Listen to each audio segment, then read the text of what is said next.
Hello everybody and welcome to Gene's Reviews from a regular dude, where I do trailer reactions, I react to YouTube videos, I review YouTube channels, occasionally I'll review a movie, but really, I just do whatever the hell I want.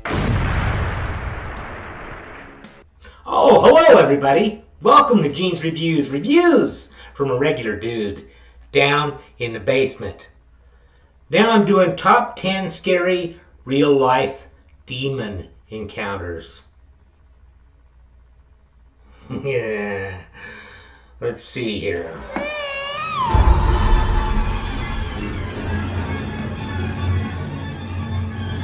Hey everyone, welcome back to Most Amazing Top 10. I'm your host, Chaderena. How many of you out there believe in supernatural beings like ghosts and demons and other unexplained terrors? Well, I'm sure you're just a little bit curious or you wouldn't be here at all. So I've compiled a list of the top 10 scary demon encounters.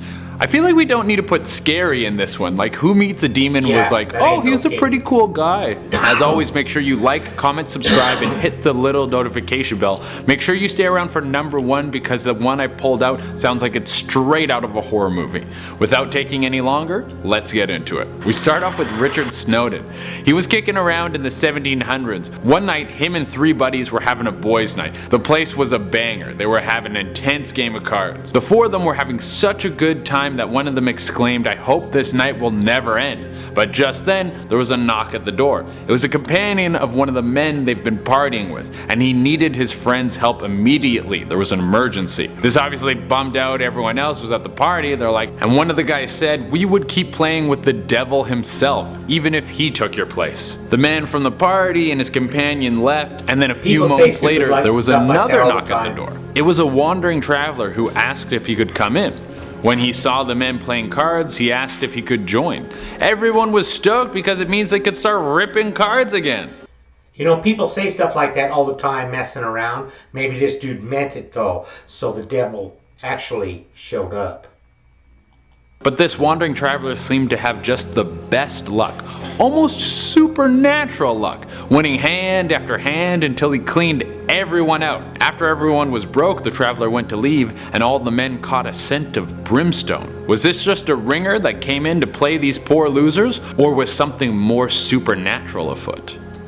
I like the idea that the devil just came in and was like, yeah, I'm just gonna take everyone's money in peace. That's super funny. Number 9, the basement scratching. This one was posted anonymously on Reddit. Ooh. The story starts with a girl who's having a bunch of friends over for a night of drinking, movies, and someone decides to pull out a Ouija board. Hot tip for never encountering demons: don't play with Ouija boards. There you go. They're all having some fun with the board, asking it questions, messing around. Typical Ouija hijinks. Not long after that, everyone goes home. That night, the girl is woken up by scratching coming from her basement. She thinks it's probably mice and she tries to go back to sleep. But then the scratching turns into knocking and then a loud bang. She's startled, jumps out of bed, grabs her phone. Yep, it comes after you when you go to sleep. Runs and locks herself in the bathroom, and she keeps the lights off in the bathroom just in case it's someone breaking in. She doesn't want them to know where she is. But just then, she feels a hand grip down on her shoulder and someone whisper, "Hello?" She wraps the story up with saying she was up all night with all the lights on in the house, and the next day she moved some of her stuff into her brother's house and never went back. Number 8. Yeah, I wouldn't have been up all night. I would have left the house. I wouldn't have stayed there. I would have left immediately. Pale Man. Now we have Alex. Alex says back in 2003 he was working late night at a bar. It was getting close to closing time on a pretty slow night, so everyone had cleared out except for one guy. He didn't recognize him, but the guy did seem pretty drunk. When he told the guy that they were closing soon, he asked him if he would walk him to the bus stop just outside of the bar. He was worried about getting mugged. Alex was feeling nice that day, so he was like, yeah, no problem. He helped the man out of the bar, and just before they got to the stop, the man grabbed him by the arm. His hand was so cold it felt like it was burning his skin. And then the barfly turned to him and his eyes were pitch black. Alex was so stunned he couldn't move. Then the man said, "Maryland is rotting." He pushed the man down, ran back into the bar, and Marilyn was the name of his wife who had recently passed away. Ooh. Number 7, the forest. Sometimes when you're a kid, your parents tell you not to do something, and sometimes you're like, I'm gonna do it anyways. Well, sometimes you should listen. This encounter comes from Charlie when he was 13. He went up to the cabin with his father. It was just gonna be a weekend next to lake having fun with your old pa. But his dad had one rule about going out at night: don't venture into the forest. So what did our young friend do right after his dad fell asleep? Well, he went to go check out the forest. He says at first it was... You know, that's funny, because if I was with my dad and he told me don't go out into the forest, I was the type of kid that I wouldn't have went out into the forest.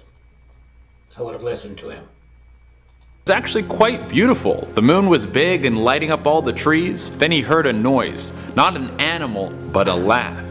He looked deep into the forest and saw a tall, slim figure, not like an animal at all, but like a stretched out, lanky man and rigid. He couldn't make out anything on its face except for a grin that shined in the moonlight. Then it reached out its hand and motioned to him with his finger to come over. He obviously ran the hell out of there. He said he never told his dad because he didn't want to get in trouble, but he never forgot what he saw. Number 6. Is it the Slender Man, or is it the dude? Or is it the dude from Phantasm? The tall man.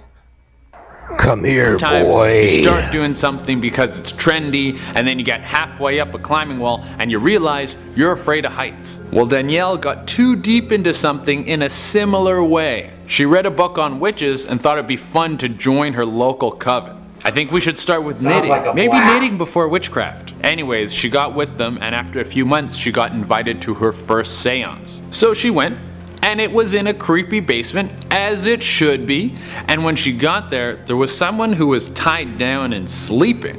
She didn't recognize the girl, but she followed along with the ritual because peer pressure is very strong, guys. The chanting and the ceremony got more and more intense, and then everything stopped.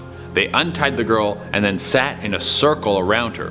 The girl who was previously tied up sat up, looked at Danielle, and then spit what looked like blood all in her face. This was enough to push her over the edge, so she ran out of the basement and never went back to the coven. She said sometimes she had vicious nightmares that she was giving birth to a baby that had claws, fangs, and rotting skin. Super gross. Number 5. Sleep paralysis. You can thank YouTube for this story from a guy who's... I have had sleep paralysis. Not in a lot of years, but I have had it before. Have any of you ever had that? I had this a couple times. Not a whole lot. It's called exploding head syndrome, where you're just really, really tired. And I've had it sitting in my car waiting to go into work, and I just started to doze just a little bit, and it's like a big boom in your head, and it just wakes you up, startles you. If you've had that, let me know, because I had that just a couple times in my life. I think it was like the same night, like 2 times in a row, and I've never had it since. But I did check on it, and it's called exploding head syndrome. He said he would get sleep paralysis and often see a reoccurring creature. He said it had a human-like body but skin that looked hard and sharp. It had no teeth and very little hair, with long nails that looked like they haven't been washed in months, and instead of eyes, just dark pits. Now, it's not uncommon for people to hallucinate during sleep paralysis, but he said this creature would tell him things. Horrible things that hadn't happened yet, but were going to happen eventually. And then eventually, they did start happening. Now he can't sleep without the aid of sleeping pills. This is terrifying. 4. The new house. You move into a new home and I'd be afraid to take the sleeping pills. I guess you reach a point, though, where you're so tired that you just have to sleep, you know? get inspected and they say everything's good, but little did you know there's a demon in the house. This happened to JD when him and his family moved into a new home, and then weird things started happening. Stuff would go missing, things would move at night, sometimes he would hear laughing. It was just unsettling. It was unsettling but not terrible, until one night he was woken up by his bedroom door slamming shut. He sat at the edge of his bed and he saw it. It looked like a decrepit old woman with flesh falling off her bones and pointed teeth. This thing let out a scream so loud he closed his eyes in fright, but when he opened his eyes, the thing was gone. They moved out of the house not long after that. Number 3, the graveyard. I got another hot tip for you guys. Don't go to graveyards at night. Nothing good has ever happened in a graveyard at night. But Monica was grieving her recently dead mother. I went to the graveyard at night in my hometown where I spent most of my life growing up in Utah. But it wasn't to look for spirits or anything. I just went there and sat outside to the side of my dad's tombstone. And couldn't sleep. So she thought taking a drive down to the burial site might put her at ease. When she got there, it seemed like no one was there. She walked up to her mom's spot and she stood there reminiscing for a moment. Then she saw a man in a dark coat walking towards her about 50 feet away. She was scared, so she started to rush back to her car. For a moment, she looked back and caught a glimpse of the man's eyes. They were glowing yellow. She started sprinting to her car. She got in and sped off. Once she was far enough away, she pulled over to gather herself. Then she felt it. It felt like something dark was close. She looked in the rearview mirror and saw the glowing eyes from inside the car. She then looked back and there was nothing. She then sped off again until she got home. Then, when she got to her apartment, there was a note right on her door. The note was unmarked, but it read, "See you soon." That is terrifying. Number 2. The thing that I think of the most when I think of a graveyard is Night of the Living Dead. They're coming to get you, Barbara. They're coming to get you, Barbara. Little brother. Blake wrote this one out on 4chan. He said that when he was a kid, he would often hear footsteps at night, but he was so young that he didn't know that this was unusual. One night, the footsteps were so loud that they woke him up. He was curious, so he went to go inspect them. He followed the noise until he came across a boy sitting with his back to him crying. He asked if the boy was okay, and then the boy turned to look at him, and he had no face. He was terrified and ran into his parents' room screaming. Nothing like this ever happened again, but he never forgot that night. Number 1. Home Alone. As I stated before, don't mess around with Ouija boards. This was submitted by Rebecca on Reddit. She said one night she was home alone bored, so she started playing around with a Ouija board her brother had got her. While using the board, she asked if anyone was there. It slid to yes. It was spooky, but she also found it kind of exciting. She asked for the name and she got a series of symbols that didn't make sense. She then asked if they were nice and it slid to no. This time she was freaked out, so she took her hands off the board and then the toggle started moving on its own to spell out "Let's play" and then flew off the board. Then banging on the windows and all around the house started. The lights started flickering on and off, and she said she felt like she was choking on something. She ran into the bathroom, locked the door, and then spit black sludge into the sink. Terrified, she looked up into the mirror and didn't see her face, but what she describes as the devil's grin. After this, she fainted. Rebecca said her family found her on the bathroom floor. She later went for psychiatric treatment, but all tests came back to say that she had no mental disorders. So who knows what really happened. Well everyone, that's our list. Let us know in the comments. Well, first of all, I'd never mess with a Ouija board. Second of all, if you are going to mess with a Ouija board, don't do it alone. Get a group of people with you, make a party out of it or something, but not by yourself, home alone. How about a joke? Okay, this is one for the women. For all those men who say, why buy the cow when you can get the milk for free? Here's an update. Nowadays, 80% of women are against marriage. Why? Because women realize it's not worth buying an entire pig just to get a little sausage. I'm not so sure I like that joke.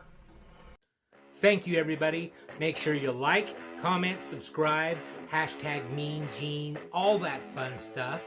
And if you like this video, tell all your friends, leave a comment down below. And if you didn't like it, then just shut up. And I will see you next time.